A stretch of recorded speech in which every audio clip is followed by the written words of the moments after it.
Hello friends, SH classes में आपका स्वागत है।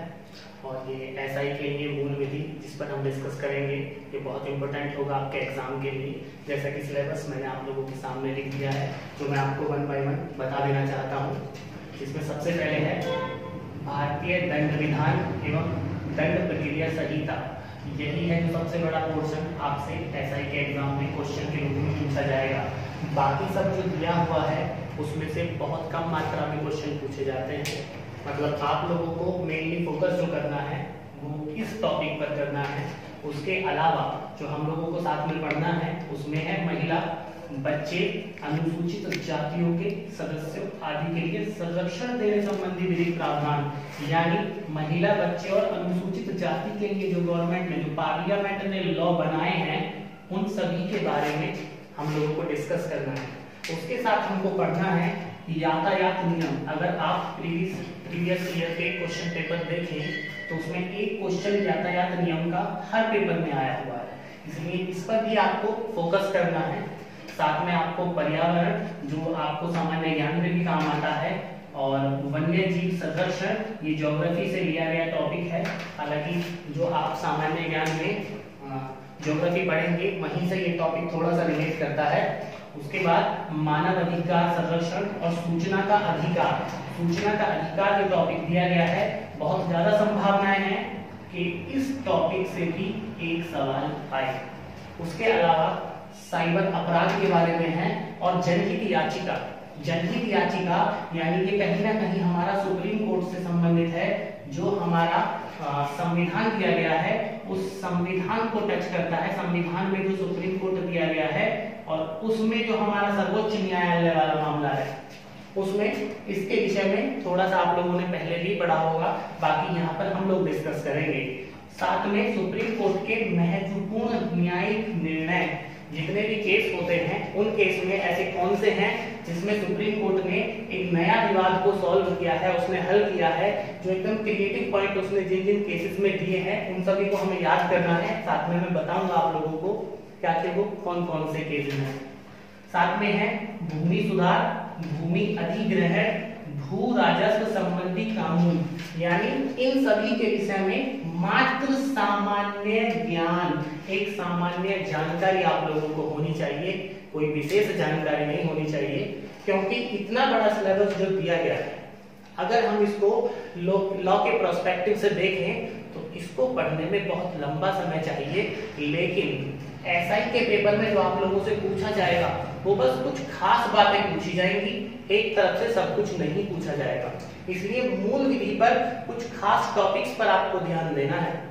ऐसा नहीं है कि एक तरफ से आपको सारा ही पढ़ना है, क्योंकि ये अपने आप में देखा जाए तो बहुत सारे एक्ट और कोड हो जाते हैं जिनको कवर करना बहुत मुश्किल हो जाएगा। लेकिन अगर आप इनकी मुख्य मुख्य बातों को देखेंगे, जितनी आपसे एग्जाम में पूछी जाती है, तो देखने में सिलेबस बड़ा लगता है बट वास्तव में बड़ा है नहीं।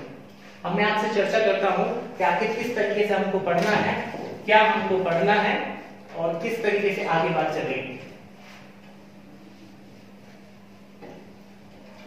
जैसा कि आप लोगों को अभी अभी बताया है मैंने कि हमें पढ़ना है मूल विधि।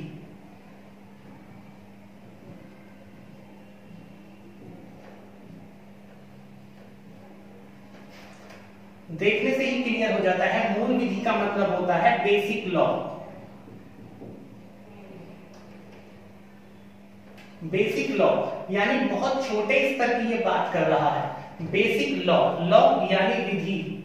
लॉ दो प्रकार का होता है। पहले मैं आप लोगों को यही बता दूं कि आखिर लॉ है क्या। एसआई के पेपर में इसको पूछे जाने की क्या बात है, आखिर लॉ है क्या। तो लॉ दो प्रकार का होता है। एक को बोलते हैं सब्सटेंटिव।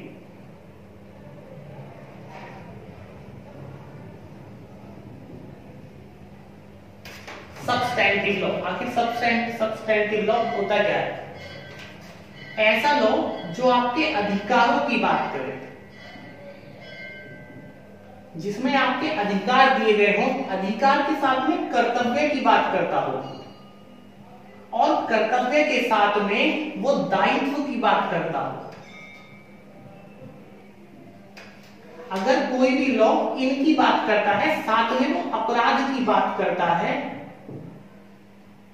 अपराध की बात करता आपके लिए दंड की बात करता है, तो ऐसे लॉ को हम सब्सटेंटिव लॉ कहते हैं, जिसमें आपके अधिकार दे दिए जाएं, उसमें कर्तव्य हो, साथ में उसमें आपके दायित्व हो, अपराध के विषय में बताए और दंड के विषय में बताए, उसको हम सब्सटेंटिव लॉ कहते हैं। अब इस सब्सटेंटिव लॉ की क्या आवश्यकता है, तो ये डिसाइड करता है कि आप लोगों को समाज में रहना है, समाज में रहने के दौरान आपको किस तरीके से बिहेव करना है, कैसा व्यवहार दूसरे व्यक्ति के साथ करना है, ताकि जो समाज के सामाजिक नियम हैं उनके अनुसार जीवन को बिताया जा सके।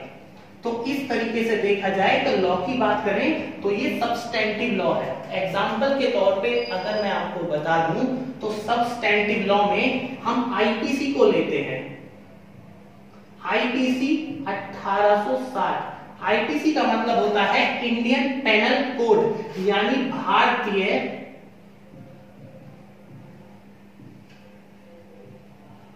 दंड संहिता। इस पर हमारा मेन फोकस होगा क्योंकि ये एसआई के एग्जाम में काफी इंपॉर्टेंट टॉपिक है। अभी बात इतनी रखते हैं और मैं आपको बताता हूं कि दूसरा जो है वो क्या होता है। दूसरे की अगर हम बात करें तो जिस तरीके से पहले हमारा सब्सटेंटिव लॉ हो गया, इसका अगर आप लोग चाहें तो स्क्रीनशॉट ले लीजिए क्योंकि मैं थोड़ा सा मिटाने जा रहा हूं।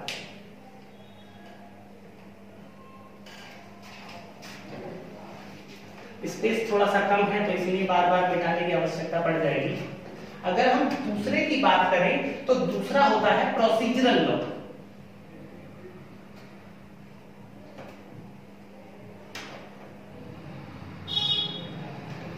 प्रोसीजरल लॉ, प्रोसीजर का मतलब होता है कि जो प्रक्रिया बताए। सब्सटेंटिव लॉ में हमने अधिकार, दायित्व, अपराध और साथ में उसकी बात करी कि आखिर किस तरीके से दंड दिया जाएगा। इन सभी कार्यों को करने के दौरान आखिर कोर्ट सुनवाई जब करेगा तो वो कोर्ट में किस तरीके से प्रक्रिया चलाई जाएगी, ये उस बात की बात करता है। इसमें वो सारे नियम बताए गए हैं कि कोई भी केस जब कोर्ट में जाता है तो कोर्ट उसकी सुनवाई कैसे करेगा, किस तरीके से एविडेंस दिया जाना है या फिर कैसे कोई कार्रवाई होनी है, उस पूरी प्रक्रिया को प्रोसीजरल लॉ बताता है। यानी किसी भी कानून की जो प्रक्रिया बता दे, उसको चलाने के संबंध में, उसमें अपराध डिसाइड करने के संबंध में जो प्रक्रिया बताए, उसको हम प्रोसीजरल लॉ के अंतर्गत रखते हैं। एग्जाम्पल के लिए देखें तो जिस तरह हमने सब्सटेंटिव लॉ में आईपीसी को रखा था, उसी तरीके से आईपीसी में जितने कानून दिए गए हैं उससे संबंधित अगर कोई भी क्राइम होता है तो हम लोग कोर्ट जाते हैं, कोर्ट में हमारे ऊपर केस चलता है। उसमें कहानी आती है कि यहाँ पर प्रोसीजरल लॉ की कहानी स्टार्ट होती है। प्रोसीजरल लॉ के लिए हमारे पास एग्जाम्पल के तौर पे सीआरपीसी है, सीआरपीसी 1973, यानी criminal procedure code. Procedure code यानी कि ये प्रोसीजर बताता है कि हमको किस प्रक्रिया के तहत अपने केस की सुनवाई करनी है या अपराध की सुनवाई होनी है, आखिर कौन सी प्रक्रिया को अपनाना है। तो हमारे पास मोस्टली जो कानून होते हैं वो दो प्रकार के होते हैं, एक सब्सटेंटिव, दूसरा प्रोसीजरल। प्रोसीजरल देखिए हमारे यहाँ पर बार बार देखा हमने, इसमें कोड वर्ड आया है। कोड, हम जब लॉ की बात करते हैं तो लॉ की बात करने के दौरान कुछ वर्ड आते हैं जिसमें एक हम कोड मानते हैं, दूसरा हम एक्ट मानते हैं। एक्ट, कोड और एक्ट। मैं कोई भी बात आपको पढ़ाने से पहले आपका बेसिक कंसेप्ट क्लियर कर देना चाहता हूं, ताकि जब हम बाकी के टॉपिकों पर बात करें तो आपको सभी वर्ड समझ में आए और कोई समस्या ना आए। आखिर कोड किसे कहते हैं? कोड का मतलब होता है संहिता और एक्ट का मतलब होता है अधिनियम।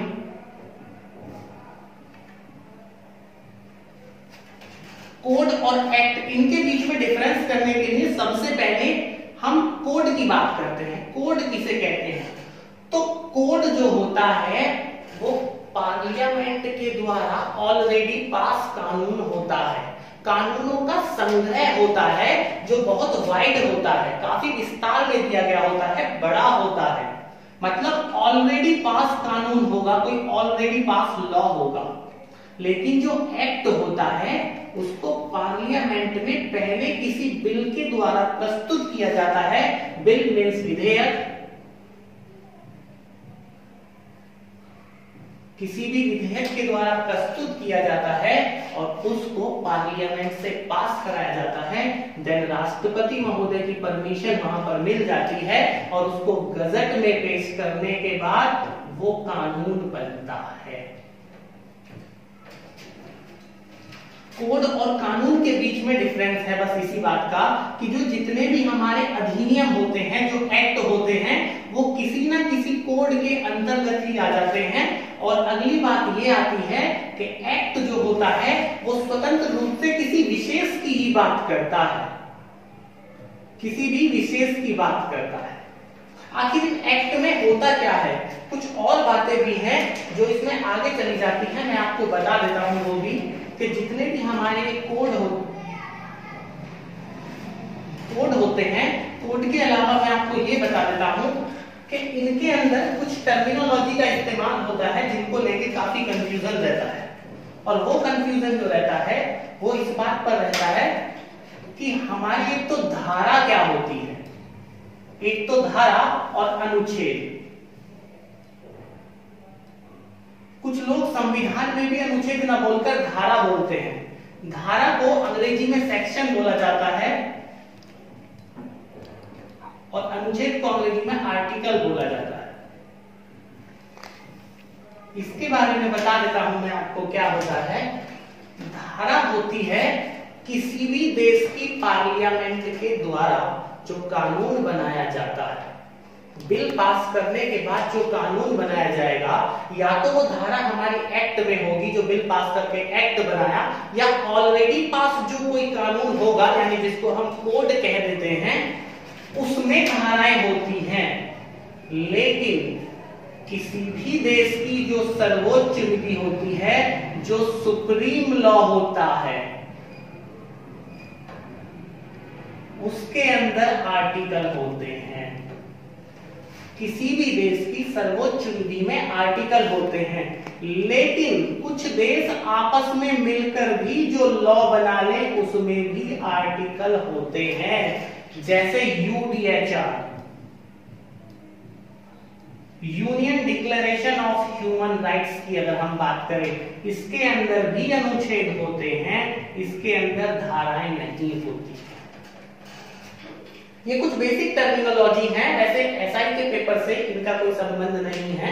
ये बातें मैं आपको इसलिए बता रहा हूं ताकि जो हम आगे बात करेंगे उस विषय में आपको सब कुछ क्लियर होता चला जाए। बस एक बात और बता देता हूं, उसके बाद हम पूरे अपने मेन टॉपिक पे स्टार्ट कर देते हैं कि अगर हम बात करें कि हमारे यहाँ पर जो कानून की बात आती है, उस कानून में दो बातें हैं। हमारे यहाँ पर कानून की आवश्यकता पड़ी क्योंकि लोग अपराध करते हैं। लोग अपराध करते हैं और इस अपराध को ना करें, इस अपराध को रोकने के लिए कानून बनाए गए हैं और सजा का प्रावधान दिया गया है। तो अपराध जो होता है वो किया कैसे जाता है? पहली बात आती है, किसी भी अपराध को करने के लिए सबसे पहले दो आवश्यक तत्व हैं। पहला, अपराध को किया जाना, यानी कोई भी कार्य किया जाना, किसी भी कार्य के द्वारा अपराध कारित करना। लेकिन एग्जाम्पल के तौर पे अगर हम देखें कि अगर कोई व्यक्ति जा रहा है, उस व्यक्ति के हाथ में कोई बैग लगा हुआ है, उसका बैग लेके भाग जाना या किसी के घर में चोरी कर लेना या फिर किसी का मर्डर कर देना या रेप कर देना, ये सब अपराध की कैटेगरी में आते हैं। इनमें करना वर्ड जरूर आ रहा है, मतलब कोई भी कार्य हमारे द्वारा किया जा रहा है। लेकिन कुछ अपराध ऐसे भी होते हैं जिनमें कार्य को ना करके अपराध कर दिया जाता है, जिसको हम एक तरीके से इसको हम बोलते हैं लोप। लोप यानी ओमिशन। लोप का मतलब मैं आपको बता देता हूं क्या होता है। मान के चलिए आप लोग स्विमिंग पूल में नहाने गए हैं और आपने देखा वहां पर एक बच्चा स्विमिंग पूल में डूब रहा है। उस बच्चे को डूबते हुए देखकर आप लोगों ने बचाने का प्रयास नहीं किया और आप वीडियो बनाना स्टार्ट करते हैं। उस वीडियो को बनाकर आप लोग एंजॉय करते हैं, तो आपने वहां क्राइम नहीं किया। बट अगर आपकी किसी डूबते व्यक्ति को बचाने की ड्यूटी वहां पर लगी हुई है और आप अपनी उस ड्यूटी यानी कर्तव्य जो आपका वहां पर है, उस कर्तव्य को पूरा नहीं करते, यानी जो कार्य आपको करना चाहिए था उस कार्य को आपने नहीं किया, तो भी आपने अपराध कर दिया। एक अपराध होता है किसी कार्य को करके, दूसरा होता है किसी कार्य को ना करके। अगर आप किसी कार्य को नहीं करते हैं और ऐसा कार्य या कर्तव्य होना चाहिए जिसको करने का आपका दायित्व बनता है, मतलब कि आप जॉब करते हैं उस तरीके की कि आपको वो काम करना है और उसको करने से आप बचते हैं यानी लोभ करते हैं, तो आप अपराधी हो जाएंगे। दूसरा एग्जांपल मान के चलिए, अगर कोई व्यक्ति जेल में बंद है, कोई भी व्यक्ति है वो जेल में बंद है, तो जेल में रहने पर भी किसी भी अपराधी का खाना खाना मूल अधिकार है, उसको खाना देना ही होगा, क्योंकि मूल अधिकार कहीं ना कहीं हमारे लिए प्राकृतिक अधिकार से जुड़ा हुआ है। मूल अधिकार ना मानकर, क्योंकि मूल अधिकार कह रहा हूं तो आप संविधान को बीच में ले आएंगे। जेल के किसी भी व्यक्ति का नेचुरल अधिकार है कि वो खाना खाए, प्राकृतिक अधिकार है। अगर जेल का जेलर उस व्यक्ति को खाना देने में लोभ करे, जेल में किसी भी व्यक्ति को खाना नहीं दिया जाता है जिस कारण उस अपराधी की मृत्यु हो जाती है, तो जेलर मृत्यु के अपराध का दोषी होगा। यानी किसी भी कार्य को करके अपराध किया जाता है और किसी कार्य को ना करके अपराध किया जाता है। दो तरीके से अपराध किए जाते हैं, लेकिन अपराध करने के लिए भी सबसे पहले व्यक्ति का आशय होना चाहिए। आशय दैट मीन्स इंटेंशन, इंटेंशन कि आखिर ऑब्जेक्टिव, मोटिव, इंटेंशन क्या चाहता क्या है व्यक्ति। कोई भी काम अगर कर रहा है तो क्यों कर रहा है, उसका आशय क्या है, आशय उसके मन की फीलिंग क्या है, वो किस उद्देश्य से उसको करना चाह रहा है, उसके पीछे क्या ऑब्जेक्ट है उसका, वो देखा जाता है। और आशय इस आधार पर दो प्रकार का होता है, एक तो होता है अच्छा आशय, एक होता है बुरा आशय। अच्छे और बुरे के बीच में हम उसी प्रकार से समझ सकते हैं कि व्यक्ति जब रोता है तो आंसू निकलते हैं, आंसू निकलते हैं और ये आंसू एक खुशी के होते हैं और दूसरे दुख के होते हैं। बट आंसू जो निकलता है उसमें तो बस आपका पानी हार्मोन सी होता है, NaCl होता है। आंसू की प्रकृति सब वही है, बस एक स्थिति में मन दुखी होता है और दूसरी स्थिति में मन खुश होता है। उसी तरीके से आशय अच्छा और बुरा होता है। एग्जाम्पल के तौर पे मान के चलिए, अगर आप किसी व्यक्ति का बुरा करना चाहते हैं, किसी भी व्यक्ति का बुरा करना चाहते हैं और तब आप कोई काम करते हैं, यानी आपका आशय बुरा है, आप बुरा करना चाहते हैं, बुरा करने के उद्देश्य से कोई काम करते हैं या काम को करने का लोभ करते हैं और तब उसका रिजल्ट अपराध के रूप में आ जाता है।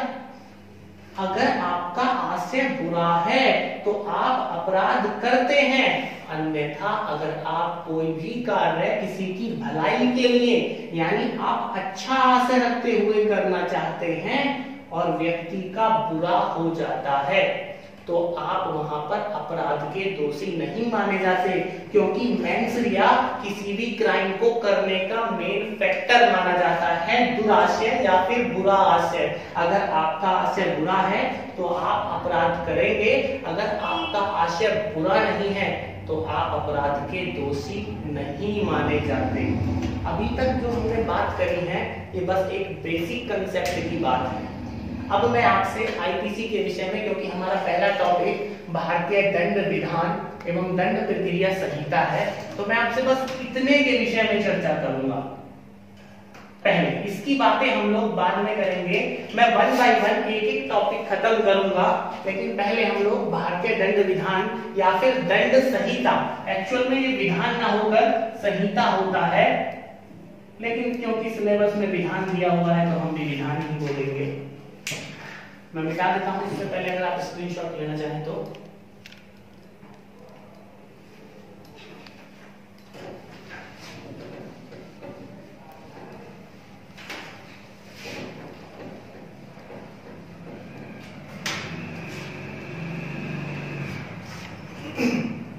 देखिए, आईपीसी इंडियन पेनल कोड यानी भारतीय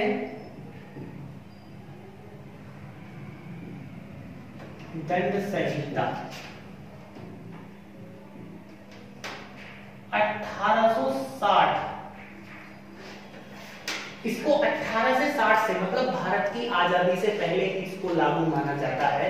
ये तब से आज तक एज इट इज चलती आ रही है। समय समय पर इसमें संशोधन हुए हैं।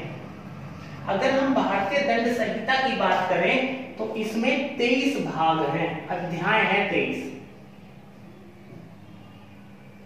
23 इसमें अध्याय हैं और कुल 511 धाराएं हैं। धारा मतलब सेक्शन, जिसकी बात मैंने अभी अभी करी थी। 511 धाराएं हैं।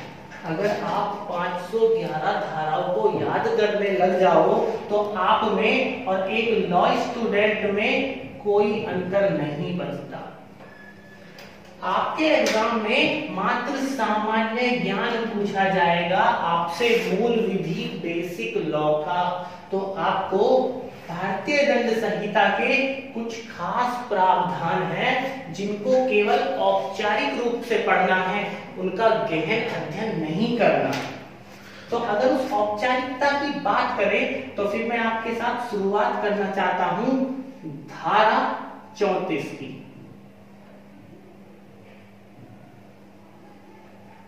जो बताती है सामान्य आशय, कॉमन इंटेंशन की ये बात करती है।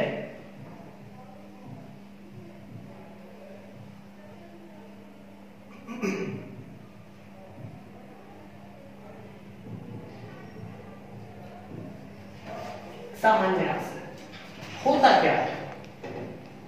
इसमें क्या होता है कि अगर कई व्यक्ति मिलकर आपस में किसी एक काम को कर देते हैं, अगर कई व्यक्ति हैं, कई व्यक्ति दैट मीन्स 2 हैं या फिर 2 से ज्यादा हैं,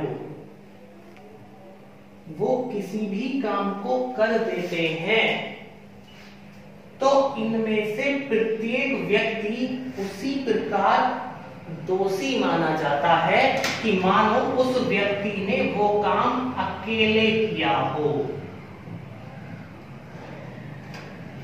अगर कई व्यक्ति आपस में मिलकर किसी भी कार्य को कर देते हैं और वो कार्य अपराध प्रकृति का है, तो ऐसा माना जाएगा कि प्रत्येक व्यक्ति ने उस कार्य को किया हो।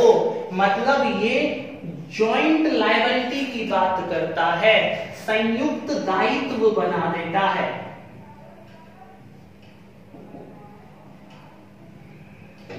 संयुक्त दायित्व बना देता है, यानी प्रत्येक व्यक्ति को दोषी माना जाएगा।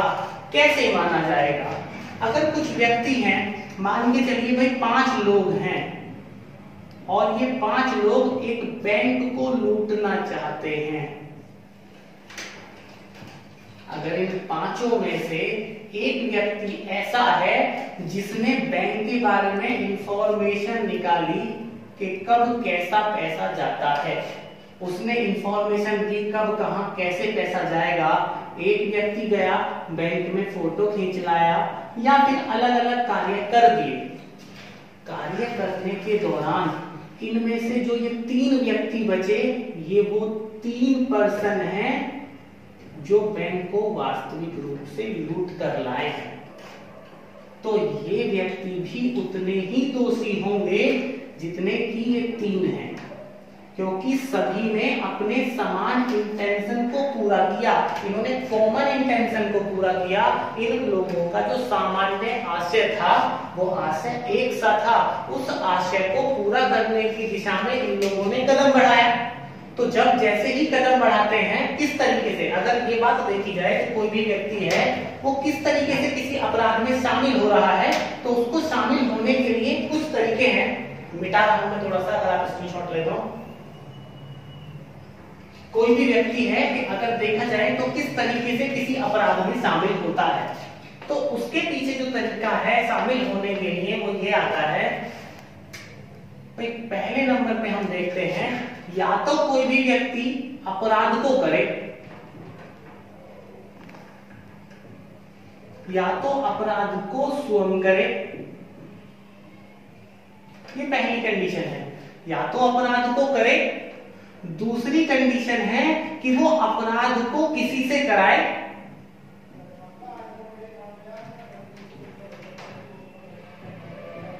किसी से कैसे कराएगा, उसका दुष्प्रेरण करके कराएगा। तीसरी कंडीशन है कि वो व्यक्ति अपराध जब हो रहा है तो होने के दौरान उसमें सहायता करे।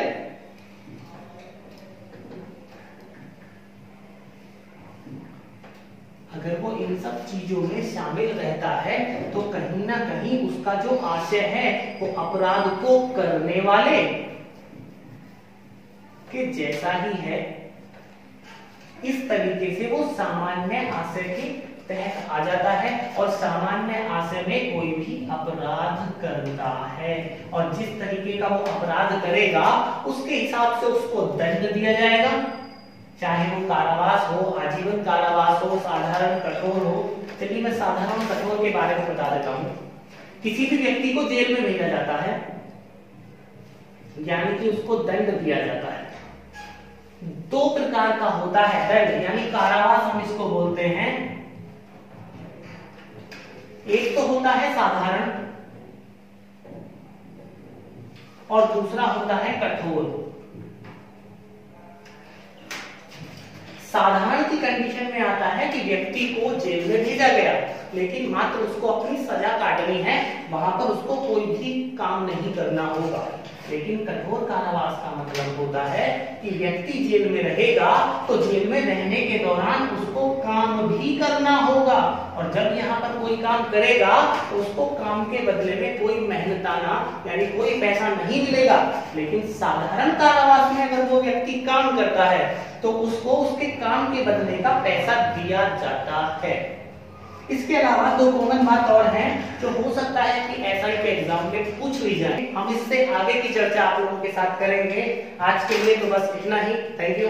और साथ में एक बात और कहना चाहता हूं कि आप देखिए वीडियो को शेयर करिएगा, सब्सक्राइब करिएगा, ताकि हम लोगों का चैनल जो है वो मोनेटाइज हो और हम आपके सामने लाइव आए। अभी आपके किसी भी सवाल का जवाब अगर मुझे देना होगा तो आप लोग कमेंट करिए, लेकिन जब हम आपके सामने लाइव आ जाएंगे तो हैंड टू हैंड मैं आपके सवाल का आंसर कर पाऊंगा। अभी तो आंसर करने में टाइम लगेगा, इसलिए ज्यादा से ज्यादा शेयर करिएगा। Okay, thank you.